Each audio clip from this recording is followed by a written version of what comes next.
새누리당 얘기를 좀 해봐야 될 것 같은데요. 새누리당 분위기도 살벌합니다. 아주 살벌합니다. 임명진 비대위원장과 친박 저장 서청원 의원이 이 칼만 안 들었을 뿐이지 활국을 방불케 할 정도로 아주 살벌한 말공격을 하고 있습니다. 예. 이 치킨 게임 펼치는 임명진, 서청원, 이 뉴스의 행간을 좀 살펴볼까 합니다. 할복하라.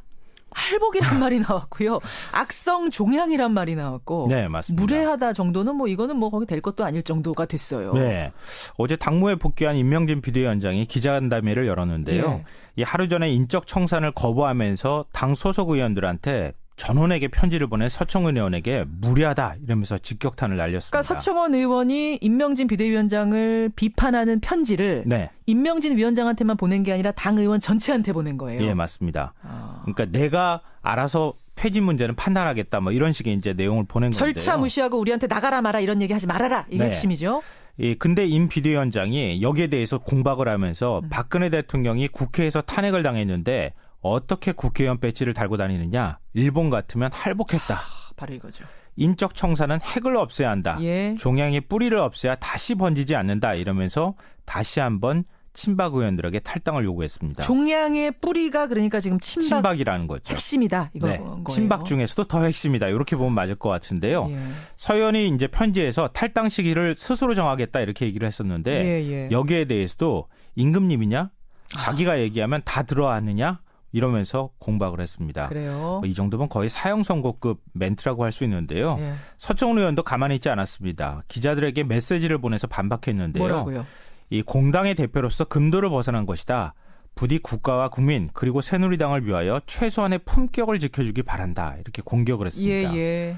차라리 날 죽여라 이렇게 반발했던 최경환 의원은 공개적인 반응은 자제를 했는데요. 이대로 앉아서 죽을 수는 없다. 이런 입장에는 변함이 없는 것 같습니다.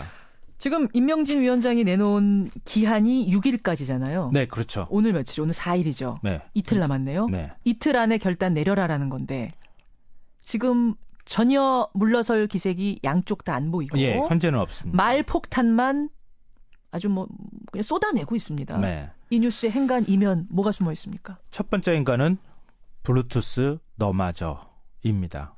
브루투스가 여기서 왜 나옵니까? 이 셰익스피어 4대 비극이죠. 줄리어스 시저에 나오는 대사입니다. 예. 이 로마 집정관이었던 카이사르가 이 자신을 믿었던 브루투스한테 배반을 당했거든요. 예. 그때 암살당하면서 브루투스 너마저 그랬죠. 이렇게 얘기를 했습니다. 그러니까 서청원 의원과 임명진 비대위원장 이 민주화 운동을 함께한 세대잖아요. 예. 시참말로 절친사입니다. 친해요. 또 무엇보다 이번에 임명진 비대위원장 추대를 하는데 서청원 의원이 아주 1등 공신입니다. 맞습니다. 만장일치로 의원들이 추대하도록 만든 장본인이거든요. 서청원 의원이 손잡고 데려온 거예요, 사실은. 네, 맞아요. 여러분. 그러니까 그 속내는 뭐냐면은 우리 친박들은 건드리지 말아줘라. 예. 나는 최소한 보호해주겠지. 이런 이제 그 기대감이 깔려 있었던 거예요. 그랬을 것 같아요. 그런데 임명진 목사가 비대위원장이 되자마자 웬걸 자신을 향해서 칼끝을 겨누고 있잖아요. 근데 설마 했는데 브루투스가 카이사르에게 등을 돌린 것처럼 하루아침에 믿었던 절친 임명진한테 축출을 당할 처지가 돼버렸다는 거죠. 상상도 못했을 겁니다. 서청원 의원. 네, 맞아요. 지금 임명진, 서청원 벼랑 끝 승부를 벌이고 있는 두 번째 행간 뭔가요? 두 번째 행간은 괜히 저승사자가 아니다입니다.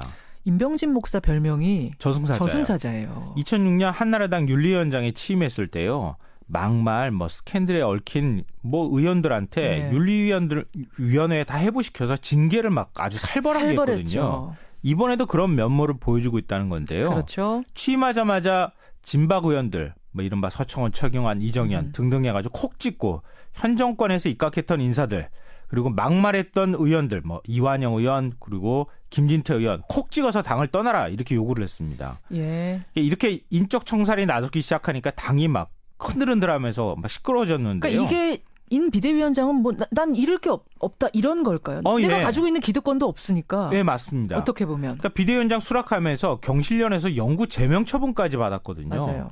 돌아갈 다리를 아예 불사르고 나왔습니다. 예. 그러니까 친박과 임 비대위원장의 싸움은 그런데 임 비대위원장 쪽으로 점점 기울어지고 있습니다. 정우택 원내대표도 임 비대위원장 편들고 있죠. 원내 당협위원장, 초선의원 등.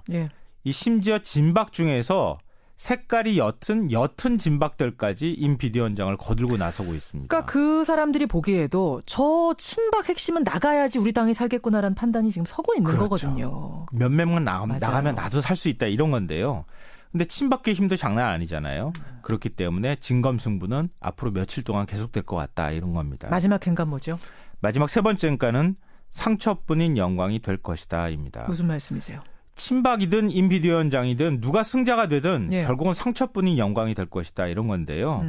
뭐 시나리오를 그려본다면 첫 번째 임명진 축출 시나리오. 임명진 비대위원장이 오히려 거꾸로 나가는 건데요. 그러니까 친박계가 끝까지 버티고 임명진 위원장은 어쩔 수 없이 손들고 나가고. 네. 이러면 새누리당이 2차 분당의 위기로 몰릴 가능성이 있고요. 두 번째는요? 두 번째 시나리오는 임명진 비대위원장하고 친박하고 타협하는 겁니다.